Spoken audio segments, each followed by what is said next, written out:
aujourd'hui, c'est la finale du concours des Doigts d'Or pour valoriser tous les secteurs de l'artisanat. Donc notre équipe, ils ont parcouru vraiment toutes les régions pour sélectionner les meilleurs de chaque région. Et aujourd'hui, c'est tous les meilleurs de la région qui vont s'affronter pour qu'on puisse sélectionner l'équipe nationale de la beauté et qui va représenter le Sénégal au niveau national et international. Alors, vous savez, moi je suis dans les secteurs de l'artisanat et au niveau de l'Europe. Et de par mon expérience, surtout dans le secteur de l'artisanat, du côté de la beauté, il y avait un manque, surtout sur l'enseignement, en ce qui concerne notre texture de cheveux. Donc je me suis battu au moins pendant une dizaine d'années pour que je puisse créer cette école-là à Paris. Et c'est là que je suis revenu en Afrique pour qu'on puisse surtout développer le secteur de l'artisanat. Par rapport à ce projet, c'est que, comme je disais tout à l'heure, qu'on ne peut pas bâtir un pays sans valoriser l'artisanat. L'artisanat, c'est vraiment, il y a plus de 250 corps de métier. Donc aujourd'hui, c'est pour qu'on puisse construire les entreprises de demain, il est important de valoriser les formations. Quand je dis formations, ce n'est pas les formations de 3 mois, 6 mois. C'est vraiment former les gens, de sorte qu'ils puissent avoir des diplômes dans chaque secteur et qu'ils puissent permettre d'avoir des entreprises. Et ce sont des entreprises aujourd'hui qui vont permettre de pouvoir embaucher la jeunesse. Mais aujourd'hui, si on n'a que 8% des entreprises qui sont dans l'informel, donc il n'y a pas assez d'entreprises qui peuvent embaucher tout le monde. Alors que si on favorise la formation professionnelle et qu'on accompagne les jeunes à créer leur entreprise dans l'informel, ça va créer beaucoup d'emplois. Plus de 2000 emplois par an.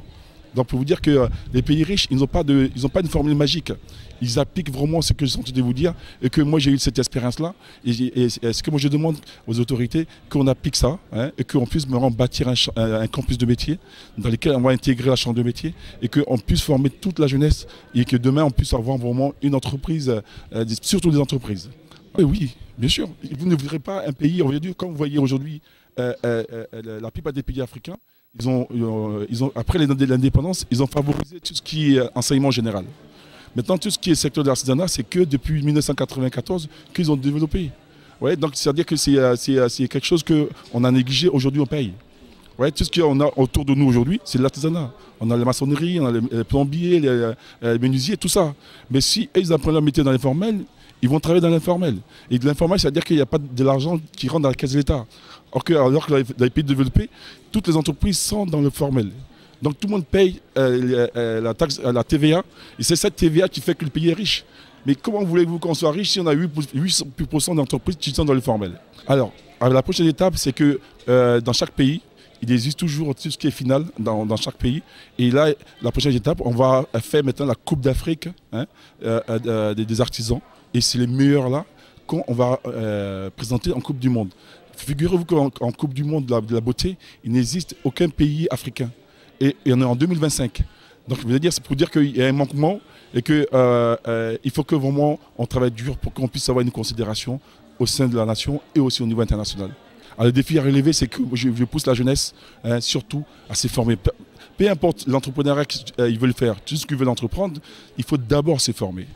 Et après la formation, maintenant, il faut qu'ils aient un accompagnement à la création d'entreprise. Une fois qu'ils ont créé leur entreprise, il faut qu'ils formalisent leur entreprise. C'est très important. Vous savez, quand on a une entreprise formalisée, on peut voyager. Vous demandez un visa, peu importe, dans un pays, on vous le donne parce que vous êtes dans le formel. Et aujourd'hui, il y en a beaucoup, on a plus de 92% de nos entreprises qui sont dans l'informel. Donc, ils ne peuvent pas avoir accès à beaucoup de choses. Oui, bien sûr. En fait, dans les secteurs de l'artisanat, tout le monde est bienvenu. Quand vous voyez l'exemple de notre coordinatrice, mais c'est une femme. On aurait pu prendre un homme. Nous, on n'a pas de dissection des sexes. Tout ce qu'on veut, on veut des gens motivés et déterminés.